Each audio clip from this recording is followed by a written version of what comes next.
Hey guys, welcome back to the Deepwoken guide, where today I'll be going over every legendary weapon in the game. Before I start, I just wanted to say thank you for 10,000 subscribers. This means a lot to me, and I never thought I'd hit it when I first started the channel. To celebrate, I'm doing a huge giveaway with 80 crypts, 50 curves, 40 storm's eyes, 15 wormtooths, and some imperials and pyres. I have a few from when they were rare, but now they're more common, so I can grind them now for the giveaway. And I can also grind some new legendaries, because when I thought of this giveaway, it was a few months back, and now they've added a lot more legendaries to the game. So just join my Discord so you can keep up with that. Anyways, thank you again for 10k subs. Let's get started with the video. First off, we have the Attunementless legendaries, starting with the Imperator's Edge, which can be obtained by killing Primadon. Shout out to Tizzo in my Discord for sliding this to me for the video. This spear requires 80 strength, 80 fortitude, and 80 medium, and has normal spear M1s, but has 11 range, which is the highest in the game. This weapon has technically three crits. The first being its regular crit, which does a multi-hit jab. The second crit is the running crit, which is a strike that shoots out a projectile from the tip of the spear. The reason I say this weapon has technically three crits is because of this mechanic where if you hit someone with the tip of the spear 3 times, you'll be in an enlightened mode with a halo above your head. Doing the normal crit with this mode on makes it so you jab twice instead of once. Next up, we have the Imperial Staff, which can be obtained by killing Maestro or Primadon. This staff is technically a club because that's its weapon type like in the game, and it requires 40 strength and 40 medium, while also having its own unique M1s. This weapon has 3 crits, the first being its regular crit, which is a long range strike. The second crit is a running crit, which is a multi-hit barrage with the staff. The third crit is the aerial crit, which makes the staff huge and slams it down. If you hit someone with this, you will both be brought into the air, similar to an uppercut. Next up, we have the Kier Sieger, which can be obtained by killing Etheron. This is a greatsword that requires 50 heavy and 15 charisma. It has regular greatsword M1s and only 1 crit, but this crit is different. You can either just press down your crit button for a quick laser out of your weapon that can't be parried, or hold it down for a charged up laser that can't be parried and instantly guard breaks. Next up, we have the Light's Final Toll, or LFT for short. This lantern can be obtained in chests in layer 2 or chests in Diluvian. It requires a fist style, 60 willpower, and 35 light weapon, and also has its own unique M1s, along with 4 criticals. The way you use the different criticals is different from almost every other weapon. It's like a level up system. You start with the first crit, which is a punch using the lantern. Once you use this crit, your LFT is supposed to turn blue to show that you're on your second crit, but it's bugged as of recording this. If you're using the Way of Neve fist style, your second crit is a leap into a slam down that has a surprisingly huge radius. If you're using Legion Kata fist style, you'll basically have the normal Legion Kata crit. Once you hit either of these crits once, your LFT will turn red, but you'll have the same crit. Upon hitting the crit one more time, your LFT will turn purple, meaning that you're at the final crit. The last crit has 2 uses, one being a normal crit, which is just a leap into a punch. The second use is a counter, where whoever hits you will get kicked up into a punch while you have hyper armor. Upon hitting or missing the last crit, you'll be reset back to the first crit, and it cycles through as normal. Next up, we have the Soul Thorn, which can be obtained at the Moon's Eyrie or at Void Sea events. This is a sword that requires 80 medium and 40 intelligence. It has regular sword M1s and 2 crits. If you try to crit without hitting an M1, there'll be a little lightning effect on your weapon and nothing will happen. This is because M1ing on this weapon builds up soul stacks, which max out at 3 and change your crit. If you have 1 or 2 soul stacks, your crit will be a leap into a chop that ragdolls whoever you hit with it and pulls them towards you. If you have 3 soul stacks, you'll teleport to the enemy and barrage them with multiple slashes. Next up, we have the Fractine, which can be obtained at the Moon's Eyrie or at Void Sea events. This is a great sword that requires 80 heavy and 40 intelligence. It has regular sword M1s and 2 crits. The first crit is a spin into a down slam that breaks off the top half of your weapon and lodges it in your opponent. The second crit pulls back the broken piece, hitting whoever was impaled by it along with anybody in its path. Next up, we have the first Flamecharm legendary, the Hero Blade of Fire, which can be obtained at Minatirza during the winter when killing the Blizzard Knights. The sword only requires 75 Flamecharm and has regular sword M1s, and only 1 crit. During the crit, you slam down, creating flames around you. If this crit hits an enemy, you're both brought into the air. Next up, we have the Plese's Inferno, which can be obtained by completing a Layer 2 quest. This is an Aztec weapon that I'm not even going to try and pronounce, but it's classified as a club in-game. It has 2 criticals, along with normal club M1s that can proc fire or eruptions with the Simmer Bloom Diadem equipped. The regular critical is a plunge into a slash that ragdolls opponents. And the running crit is a flame slash that shoots out a fireball that also ragdolls opponents. Next up, we have the Isley's Pyre Keeper, which can be obtained from Hive chests and the Minatirza Golem, but most commonly from Primadon. This is a greatsword dagger hybrid that has green flames, its own M1s, and 5 whole crits. The regular crit is 3 slashes, the first one being slow and the other 2 being faster. The crouching crit is the same thing, but sped up.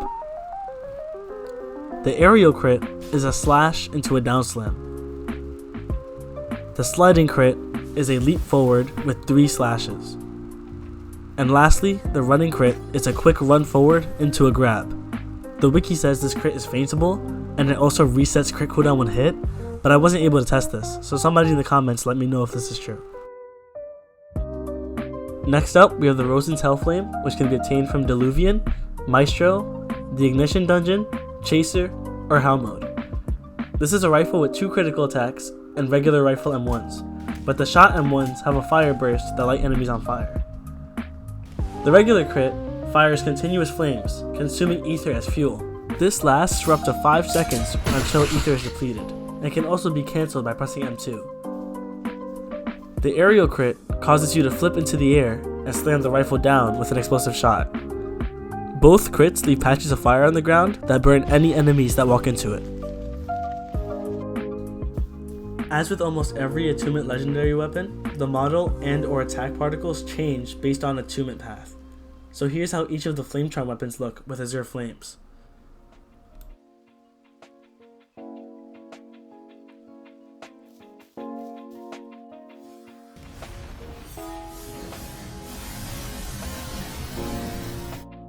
And here's how they look with Twisted Puppets.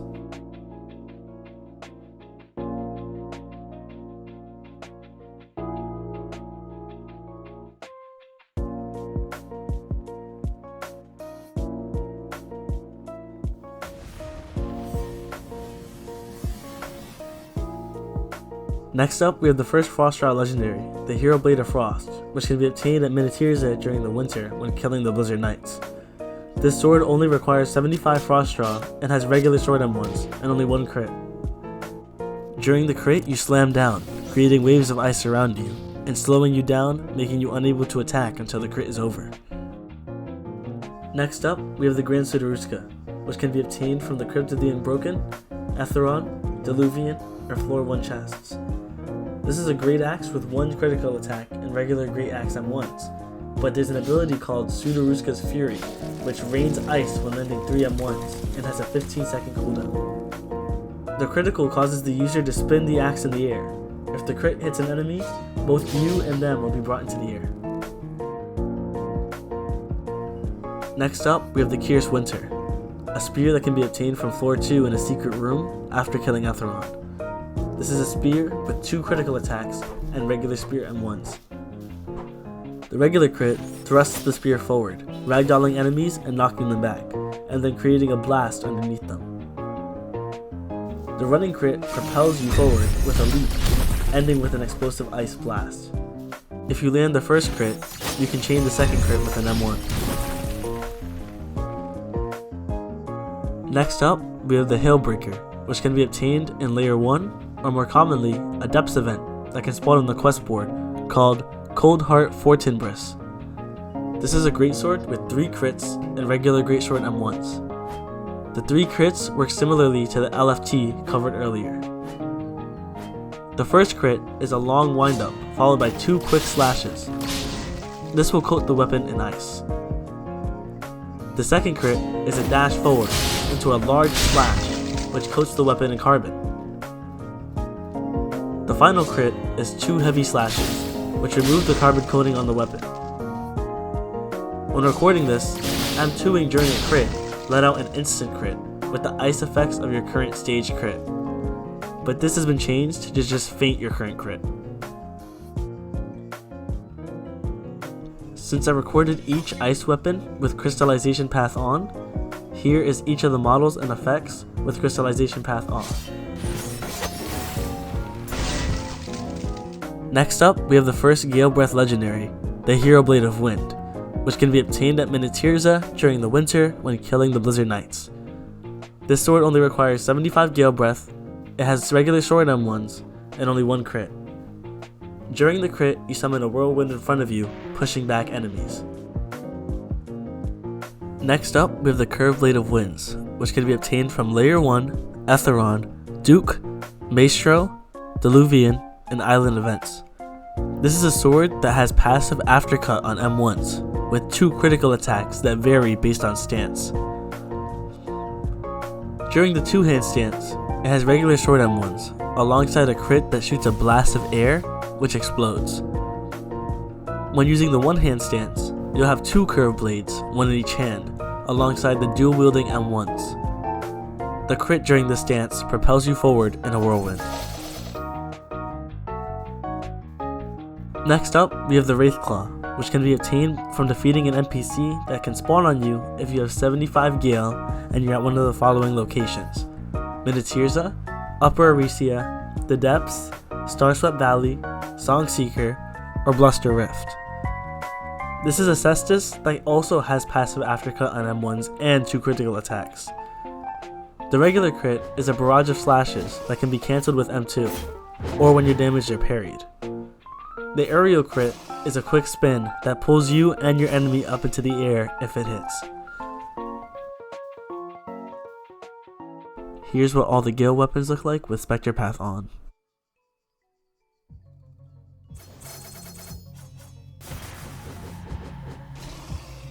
Next up, we have the first Ironsing legendary, the Ignition Deep Crusher, which can be obtained in Layer 1 and 2, the Ignition Dungeon, and Diluvian.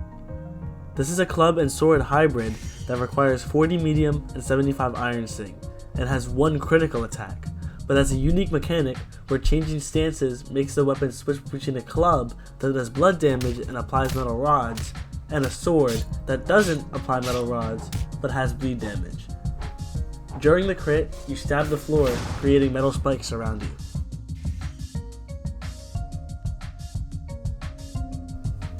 Next up, we have the Iron Requiem, which can be obtained in the Ignition Dungeon and very rarely from Finnegan the Lost, which commonly drops another legendary I'll cover later. This weapon is a flintlock that can only be used as a main gun, however, it can proc one-handed gun talents even when used with another gun. It has a bullet capacity of 6, along with normal one-handed gun M1s and 2 criticals. The regular critical fires out 1 shot out of the gun, which reloads 1 bullet and applies a metal rod upon landing. The running critical unloads every bullet in the chamber, applying 1 rod per hit. This crit cannot be used if another gun is in your offhand. One thing to note is that the first crit seems to have infinite range, as you can see the bullet just go far in the distance. Here's what the Deep Crusher's model and crit looks like with the Scrapsinger path.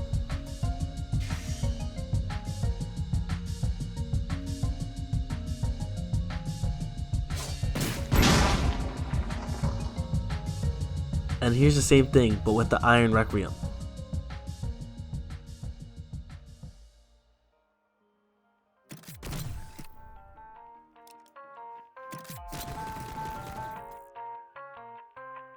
Next up, we have the first Shadowcast legendary, the Hero Blade of Shadow, which can be obtained at Minas Tirith during the winter when killing Blizzard Knights.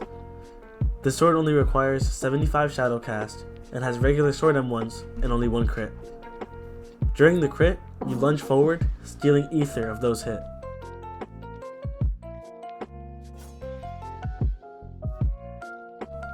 Next up, we have the Crypt Blade, which can be obtained from Layer 1, Diluvian, Maestro, and the Ferryman.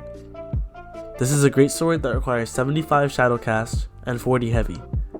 It has regular greatsword M1s, but they steal ether, along with a special crit.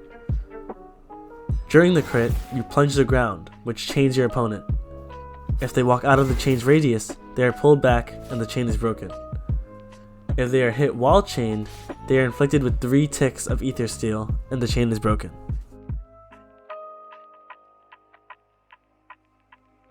Next up, we have the Deep Spindle, which can be obtained from fighting a boss after either using Shadow Travel when speaking to a floating Capra NPC in the depths, or using Shadow Travel in a purple light in the Ministry hideout.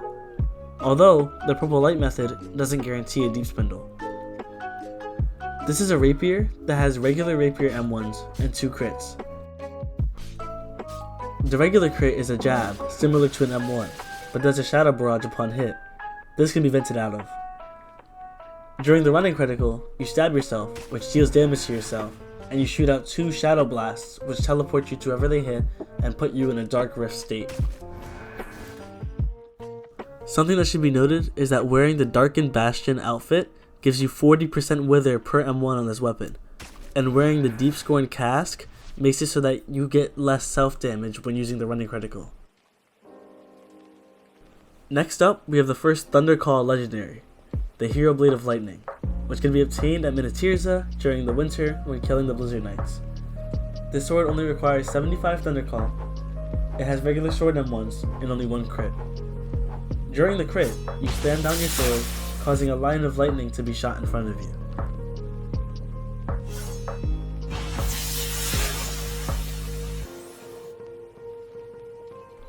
Next up, we have the Storm's Eye, which can be obtained from Ferryman, Promodon, Lightning Scribbles, Layer 1, and Diluvian. It only has 1 crit and regular rifle M1s, but the shot M1s are replaced by Lightning Surges. One thing about this weapon is that when hitting an aerial attack, you teleport behind whoever you hit. For your crit, you wind up and circle your enemy in lightning, only physically seen when shooting them.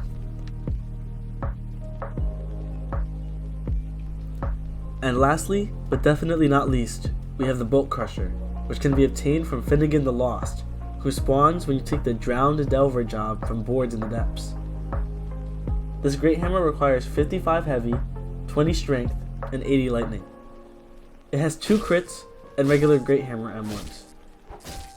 The regular crit reels back the weapon and flips it to drill into your opponent.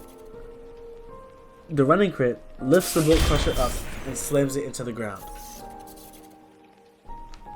Both criticals inflict sap, which means that anybody hit by it will get increased cooldowns on their mantras. Here's how the lightning weapons look with Surge Path.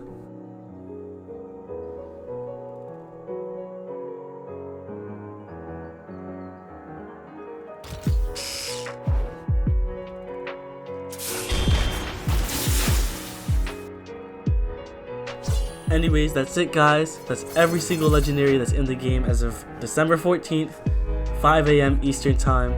That update about the cake came out like an hour and a half ago-ish. Hopefully there's some secret to that update. I know we didn't wait a few hours just for some optimization, right Archmage? For anybody in the video or in the comments that's saying, where's this weapon? Where's Pale Briar? Or where's Purple Cloud? Those are legendary weapons. No, they're not. You can enchant them. They're not legendary, okay? That's from the devs themselves.